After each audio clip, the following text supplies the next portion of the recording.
If you've spent any amount of time discussing politics with just about anyone, you've likely come across the argument known as a whataboutism. Even if you've never heard of the term, you know what it is. Usually it has very little to do with the original topic and just aims to derail the conversation. Oh, you want to fill that pothole? Well, what about fixing the sidewalks on my street? Oh, so you care about terrible tragedy. Well, I didn't see you complaining during other unrelated terrible tragedy. You've heard these arguments before and they're somewhat easy to spot. But what do you do when the counter-argument seems to directly contradict whatever it is you're advocating for? Oh, so you made a video about feminism? Well, what about men's rights?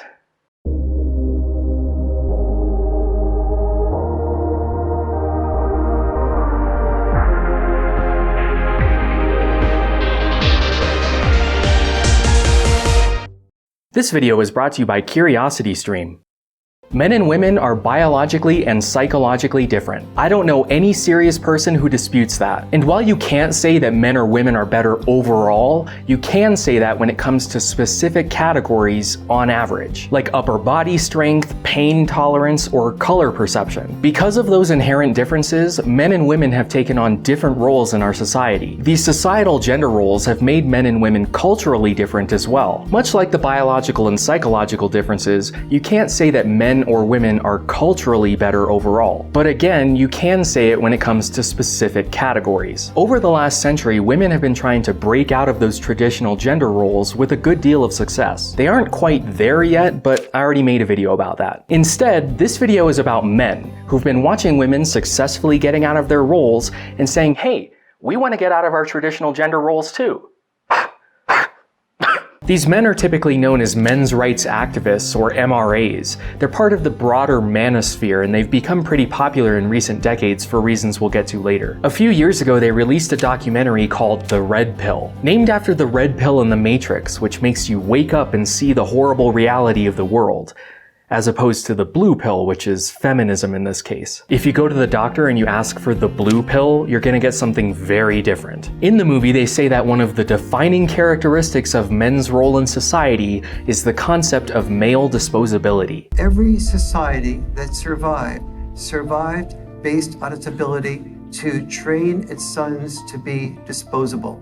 Disposable in war as warriors, disposable in work as firefighters, as workers on oil rigs and so on, coal miners. Male disposability is the idea that men are seen as less valuable and therefore disposable for the betterment or preservation of society, which is why men account for most deaths in the workplace. The film makes it a point to mention how many people died on the job and what percentage of those deaths were men. In 2017, it actually increased to 5,147 workplace fatalities, 92.5% of which were men. Just to put that into perspective, that's more casualties than the entire Iraq War, all 7 years put together every year. So this is a genuine problem worth talking about. The most dangerous profession when it comes to how many deaths there are per worker is fishermen. If you've ever watched The Deadliest Catch, you'd know that. But the most dangerous profession when it comes to absolute numbers is truck driver, with almost 1,000 deaths in 2017, more than the next 10 professions combined. Why aren't these the jobs we talk about when discussing male disposability? The red pill mentioned coal miners, oil drillers, and firefighters. Even the watch commercial responding to Gillette uses firefighters when quoting the same statistic. Only 35 firefighters died on the job in 2017. Don't get me wrong, I wish it was 0, but these aren't the guys dying by the hundreds. These are. Why aren't truck drivers the face of male disposability? Because they aren't heroic. Even when discussing the plight of men dying in the workforce, we want to be seen as hyper-masculine and heroic. There is nothing heroic about this. Truck drivers are seen as some of the lowest people in society because, well, you know those Gatorade bottles you've seen thrown out on the side of the highway? Yeah, those aren't filled with Gatorade. Disgusting! So instead they go with firefighter, which I find interesting because that profession in particular is one that women have been trying to get into for decades, but have been kept out for reasons. Probably because we all imagine women as these little 90-pound frail objects. But if Zarya wants to be a firefighter, I say let her. But we're the ones dying. And we die for you guys. You don't get to say that we're the ones dying and we're doing it for you in jobs you want but you can't have because they're ours. Women want those dangerous jobs, and as long as they're kept out of them, we as men don't get to complain that we're stuck with them. Take the military, for example. Women have always been in the US military in a support role. Nurses, administration, that sort of stuff. But they've been begging to be in combat for decades. The Secretary of Defense finally opened up combat roles to women in 2013, and they started filling them in 2016, much to the chagrin of male politicians. So whenever you're shown these statistics, keep in mind that women weren't allowed in combat during any of these conflicts, despite wanting to be. Whenever we talk about the military in the scope of men's rights, we inevitably end up talking about the draft, officially known as the Selective Service System. Every male in the United States is required to register for selective service between the ages of 18 and 25. Failing to do so is a federal crime that will haunt you forever. Luckily, you may have done so without remembering. I filled out a card at the post office. I remember it being a big deal, but you might have done it by just checking a box on your FAFSA, the form you fill out when requesting financial aid for college. Or if you have a driver's license in any of the yellow states, you were automatically registered. The draft is somewhat of a non-argument for several reasons. The most obvious is that it really hasn't affected you. You had to fill out a form or check a box once. We haven't used the draft since 1973. We've been an all-volunteer force since then, meaning it hasn't affected anyone born after 1956. If you're not collecting Social Security, the draft isn't something you've ever had to worry about. And the draft is so historically unpopular that it would take something like Red Dawn happening for us to ever use it again. And I have a feeling that if that were to happen, we'd suddenly be okay with the draft. But you know, it still might. Someday. Men feel that this is unfair since they have to sign up for the draft and women don't. But actually, that's about to change. One of the main arguments against women being part of the draft was that they weren't allowed in combat. Since that changed in 2016, Congress set up a commission to reevaluate the selective service system, whether that means including women or abolishing it entirely. There was also a recent court case that ruled an all-male draft was unconstitutional on the basis of that 2016 combat role change. But since Congress already set up a commission, that decision didn't really carry much weight. But there are a number of other ways that men are disadvantaged that men's rights activists often cite, some more legitimate than others. Men are dropping out of higher education at very alarming rates. We're down to 38% now of college students are men, and it's dropping rapidly. It was actually 43.3% in 2017 and isn't dropping rapidly. In fact, it's been increasing since 2005 and is projected to stay the same for the next 10 years. Women first became the majority of college students in 1979. But he is right that there's a difference in college graduation rates. Among women who start a bachelor's degree program, 62.1% of them actually finish, while only 56.1% of men do. It's not that big of a difference, but still a difference. You'll also hear that boys drop out of high school 30 or 40% more than girls, which is true, but that's relative to girls. In 2016, the nationwide high school dropout rate was 7.1% for boys and 5.1% for girls, which is actually near historic lows. In 1979, it was 15% and 14.2%, so trending down. But a 2% difference doesn't really sound much like a crisis, so 7 is 140% of 5, which gives us a 40% relative difference. You see this relative risk trick all over the place. There is a small difference, but I'm not sure I would say something as dramatic as boys are languishing academically while girls are prospering. Boys are languishing academically while girls are prospering. While men are slightly behind in the education system, they're well ahead when it comes to the prison system. Men are sentenced to 63% more prison time for the same crime as women. That's actually true and pretty much indisputable. Of all men in America, 1 in 9 have, are, or will eventually spend time in prison. Among women, it's only 1 in 56. This might lead you to believe that men commit crimes more often than women. which is statistically true. But even when a woman is convicted, her punishment is far more lenient. They are twice as likely to receive no jail time, and if they do, say they're sentenced to 10 years, a man convicted of the same crime will get 16 years. And if he's a black man, he'll get 20. Criminal justice reform, and especially prison reform, is something I've been pushing for a long time, and I've never really considered it a male issue. It's usually a race issue, but I can see why they include it on the list. Other indisputable facts that MRAs often cite when discussing the difference between men and women have to do with healthcare outcomes. On average, women live 7 years longer than men. We spend more on female healthcare, mostly because they just happen to go to the doctor more often. Women have more regular healthcare needs. Breast cancer and prostate cancer kill people at similar rates, but breast cancer gets a lot more funding, which mostly just comes down to marketing. If prostate cancer had something similar to a pink ribbon or a yellow wristband, I'm sure that could change. Prostate cancer actually has a ribbon, but you probably didn't know that. Men aren't encouraged to go to the doctor regularly like women. Even when they're sick or injured, they're told to just suck it up or rub some dirt on it, which leads to worsening physical and mental health problems. 4 of 5 suicides are men. That was true when he said it, but it's actually closer to 3 out of 4 now, because female suicide has been increasing. Strangely enough, women attempt suicide more often than men. For every 3 men that commit suicide, 5 women attempt, and only 1 succeeds. Men successfully commit suicide more often than women because men choose more violent methods, like jumping off of things or guns. Firearms account for just over half of all suicides. Women tend to choose less violent methods, like drug overdoses or cutting, which have a very low probability of success. This is a valid issue, because as I said, men are far less likely to seek help. We live in a society that looks down on men who ask for help. So maintaining that pride leads men to things like suicide, drug and alcohol addiction, and homelessness. Is a man broken? I like this one because they're putting their thumb on the scale a bit.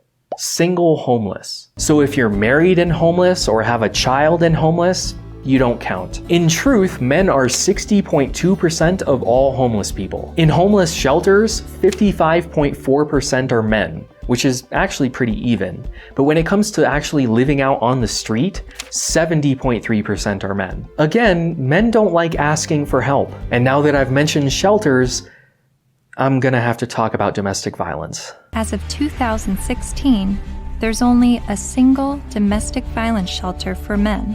My initial reaction was that there needed to be thousands more women's shelters because that many more women are being battered. But as it turns out, 1 in 3 women and 1 in 4 men will be victims of physical violence by an intimate partner. If your alarm bells and red flags aren't going off, they should be. That statistic is true. However, the definition of physical violence in that survey includes literally any form of physical violence, from pushing to slapping to throwing something at you. From the infographic attached to that same source, women are far more likely to be afraid, far more likely to be concerned for their safety, and far more likely to develop PTSD. Why is that if just as many men are victims? Because when we look at physical violence that actually results in injury, it's 1 in 7 women and 1 in 25 men. This is from her 2010 source, link down below. For every man that needed to go to a hospital as a result of domestic violence, 5 women did. For every man that needed housing services in order to get away from domestic violence, 6 women did. The red pill tries to portray this as some both sides in equal numbers issue, but it just isn't. Domestic violence shelters were set up in the 60s and 70s when many women didn't have access to a job or money. They had no resources and nowhere to go if they were in danger. Men, on the other hand, could go to a hotel or a friend's house or even a bar if they needed to get away. Not the healthiest of options, but still options. But now there are domestic violence shelters all over the country which provide a place for women and men to go. That's right, I said men. The domestic violence shelter that she says is the only one for men is not the only one for men. It's just the only one that serves only men. According to her source, nearly 500,000 male victims used housing services as a result of intimate partner violence. Where did they all go? Some domestic violence shelters are for women only, but almost every domestic violence shelter will help male victims either by housing them directly or by putting them up in a hotel free of charge. There absolutely should be more domestic violence shelters for men, but framing it as if there's only one is a lie. The red pill is about understanding men and women, like everything else in life. It's a mixed bag.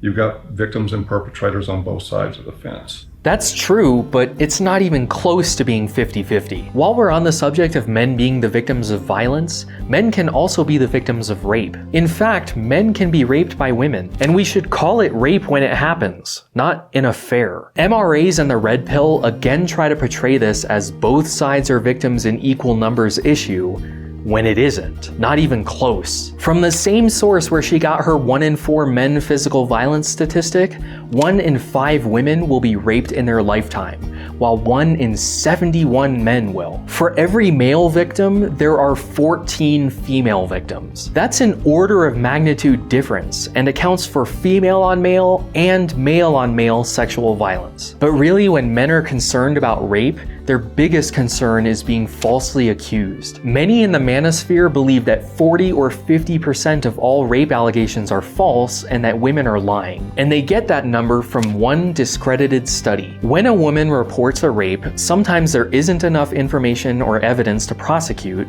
sometimes she changes her mind about pressing charges, and sometimes the guy is found not guilty. All of those added up is where they get that number. If you go to the police to report that your bike was stolen and they don't find enough evidence to pursue it, that doesn't change the fact that your bike was stolen. That is not a false allegation. Numerous studies have been done on this, and all of them have found that false rape allegations occur between 2 and 10% of the time, with the largest study finding 6.8%, meaning that a woman is only making it up 6.8% of the time. Believe it or not, but that's actually pretty consistent with the false allegation rate for just about every crime, including bicycle theft. In fact, parsing out the numbers, as a man, you are more likely to be the victim of a rape than you are to be falsely accused of a rape. It does happen and it's awful, but it's very, very rare. Men often feel like they have no choice when it comes to conceiving a child. Once the woman is pregnant, all decisions are left to her, which makes sense on multiple levels. Biologically and evolutionarily, she has to invest much more and has much more to lose. But it also makes legal sense. It's scary to think that a woman's reproductive choices would be at the mercy of a man, whether he wants the child or not, which is why the Supreme Court said that shouldn't be the case. You know what would solve a lot of these issues and level the reproductive playing field? If men had access to a birth control pill. That's what started the second wave of feminism after all. But paternity traps and even false allegations and domestic violence really only seem to come up during particularly messy divorces. There is no question that the family court system is biased against men. The divorce rate in the United States rose sharply during the 70s and 80s, but has been holding at 40 to 50% for the last few decades. Half of all marriages end in divorce, whether it's your first or third. Dividing assets during a divorce is a messy process. Anything you earned or bought while you were together is technically both of yours, so things get divided 50-50, which is usually a raw deal for the man who was the primary breadwinner. But that's historically. In the decades since the women's liberation movement, women have become the primary breadwinner in 40% of households. So dividing assets is becoming more equitable, but alimony and custody still favor women. Alimony, or spousal support, was an idea from back in the day when women's only job was to be a housewife. After a divorce, they'd go into the job market for the first time ever with no marketable skills. So if you wanted to divorce a woman, you had to financially help her until she could get a job. But now that women are more independent, you'd think that alimony would be phased out, or at least very rare. And compared to 40 years ago, it is. Women are only awarded alimony in 10% of divorces today. Strangely enough, men are awarded alimony 3% of the time. Spousal support is based on who gets paid more, and typically, men still get paid more. But men often get the short end of the stick during a divorce when it comes to child custody. Unlike dividing monetary assets, dividing children is somewhat more difficult.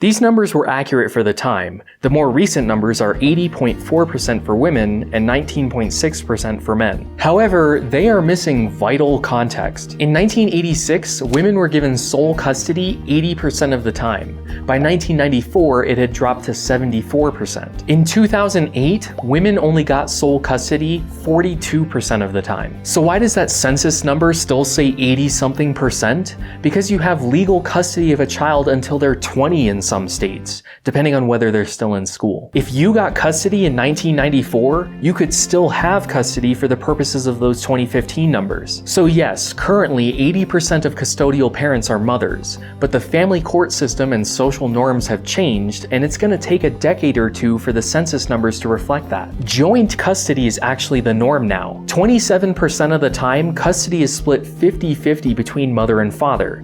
18% of the time, it's some uneven balance. Sole custody going to the father has remained pretty much unchanged since the 80s. But here's the kicker, the thing the red pill never mentions. 91% of custody decisions are made without involving the family court system at all. And 51% of the time, the father just lets the mother have custody. The family court system truly is biased against men. I mean, there's just no question about it. There's no doubt that there have been some men who get just screwed by court decisions in custody cases. The unfairness in the family courts, the unfairness in the way child support is so often structured. Remember, only 9% of cases go to family court, but child support is a rather contentious issue and is often cited as one of the main ways men are disadvantaged. And it shouldn't surprise you to hear that's been changing too. Child support depends on a number of different factors, including how custody is split and who makes more money. It is still possible in joint custody situations, but of women who have sole custody, 52.3% of them also get child support. Of men, it's only 31.4%. Since men tend to earn more, that makes sense. Interesting side note, we're all familiar with the term deadbeat dad for a father who's delinquent on child support. 25.4% of men who are supposed to pay child support don't. But among women who are supposed to pay child support, 32% of them don't. So deadbeat moms are actually more common as a percentage. It shouldn't surprise you to hear that divorce is the primary recruitment tool for men's rights activist groups. Many men's rights activists come into being men's rights activists as a result of getting a divorce, wanting to be equally involved with the children, and realizing that women have the right to children and men have to fight for children. Again, I think it's important to point out that the vast majority of divorces and custody disputes don't end up in family court, but it is safe to assume that when they do, men tend to lose. So what is the feminist response to the current state of divorce? You should all know who this is. She's the go-to thumbnail for anti-feminist YouTube. She goes by the name Big Red and she is very loud and obnoxious. But try to look past the tone in her voice and listen to what she's actually saying. Feminists do not want you to lose custody of your children. The assumption that women are naturally better caregivers is part of patriarchy. Feminists do not want you to have to make alimony payments. Alimony is set up to combat the fact that women have been historically expected to prioritize domestic duties over professional goals, thus minimizing their earning potential if their traditional marriages end. Why didn't the MRAs stop her right then and say, hey, we actually agree with you. Let's do something about it. I realize the tone is an issue, but outside of that, none of the things I've talked about in this video are actually against feminism. In fact, a lot of the time, they're parallel issues. Why aren't MRAs and feminists working together? You know what would fix a lot of the issues that men's rights groups and feminists are working to solve? An equal rights amendment that makes men and women equal under the law. It was squashed in the 70s because anti-feminists wanted to keep divorce and custody unequal and women out of the military and the draft. Why aren't MRAs pushing for that legislation? The common trope is that MRAs aren't actually trying to change anything, they just hate women. What you'll hear is that we hate women. You'll hear that it's a backlash against women's rights. That's somewhat difficult to argue against since MRAs didn't exist until the 80s. It's clearly a direct response to feminism. But MRAs are just part of the larger picture known as the Manosphere. Just as feminism isn't a single monolith that agrees on everything, there are several groups within the Manosphere that don't always get along. First, you have the men's rights activists that care about equality in divorce and male disposability, legitimate issues discussed in this video. But then you have the incels incels, short for involuntarily celibate, men who are unsuccessful in their dating lives and blame women and feminism for it. Then there are the voluntarily celibate, or volcels, more often called MGTOW for men going their own way. These are men who don't like women and don't want women. And on the flip side, there are the pickup artists, who don't like or respect women but still very much want them, even to the point of tricking them. There are other factions, some of which are even creepier. Not all MRAs like them being around, but when one of the leaders of the men's rights movement says stuff like this, if men made the rules to benefit men at the expense of women, here's some of the way the world would look like. We would make rules that every woman would be sexual with us whenever we would like. And that the women who are very young, maybe 13 or 14, would be very interested in us. It's kind of hard to deny that they are on this list. And I would be remiss if I didn't mention that there is a significant overlap between the Manosphere and white nationalist groups. Not every MRA is in the alt-right, but some of them are. The point is, whenever there's a men's rally, these guys show up too, while these guys try to say that they don't hate women. They just hate feminism. Feminists aren't the only problem. The problems didn't start with feminism.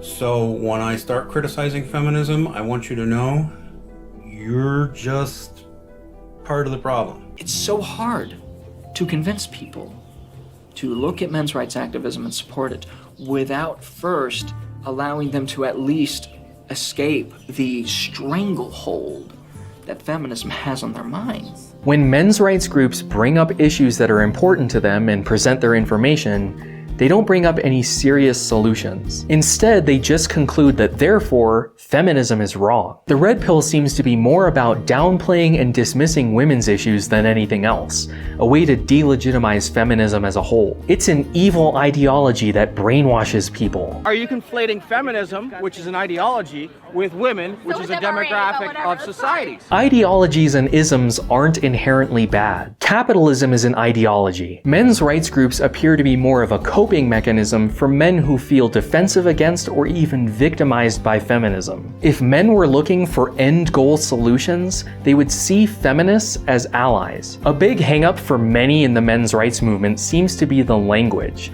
Why is the bad thing patriarchy and the force for good feminism? If it's about equality, then why don't you call it egalitarianism? You have to look past the surface level language that was developed back when it was objectively true 50 years ago. You might even find that it's applicable to men's issues. The fact that men are always seen as the aggressors in a rape, that female teachers never rape their male students, and that prison rape is always a punchline, that's all part of rape culture. When people automatically think that men are capable, they're more likely to listen to and believe you, but when you actually need help, they're less likely to offer it because you're supposed to be capable. That's the downside of male privilege. The fact that you're supposed to man up and not be a pussy, never show emotion and not cry like a bitch, that's toxic masculinity. That hyper-masculine pride that leads men to never go to the doctor when they need to, end up homeless or with drug and alcohol addictions, and eventually suicide. Patriarchy doesn't only oppress women. Not only does it expect women to be in subservient roles,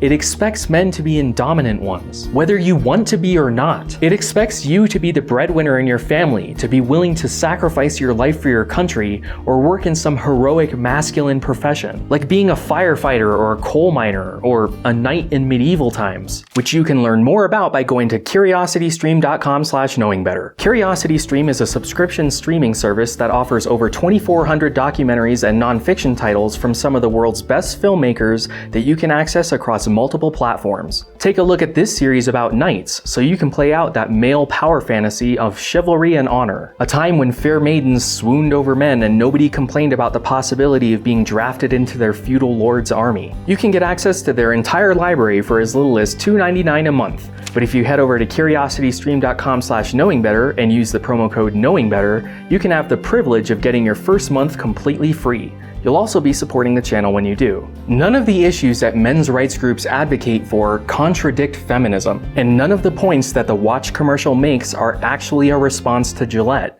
Instead, it's just a list of ways men have it bad. We see the good in men. This all seems to be one giant whataboutism. Oh, so you want to close the gender pay gap? Well, what about male suicide rates? What about workplace fatalities? What about them? We can work on all of that. Men being the victims of domestic violence is an issue, and there should be more funding for male shelters. But that doesn't mean we need to take away from women's shelters. This isn't a zero-sum game. We can do both. The conclusion shouldn't be, therefore your original point was wrong. It should be, therefore we should work together, because now you know better. I'd like to give a shout out to my newest Golden Fork patron, Kemuel. If you'd like your name added to this list of activists or shouted out during my Q&A video next month, head on over to patreon.com/knowingbetter. I'll be at VidCon next month, so be sure to stop by and say hello. Don't forget to dispose of that subscribe button, check out my merch at knowingbetter.tv, follow me on Twitter and Facebook, and join us on the subreddit.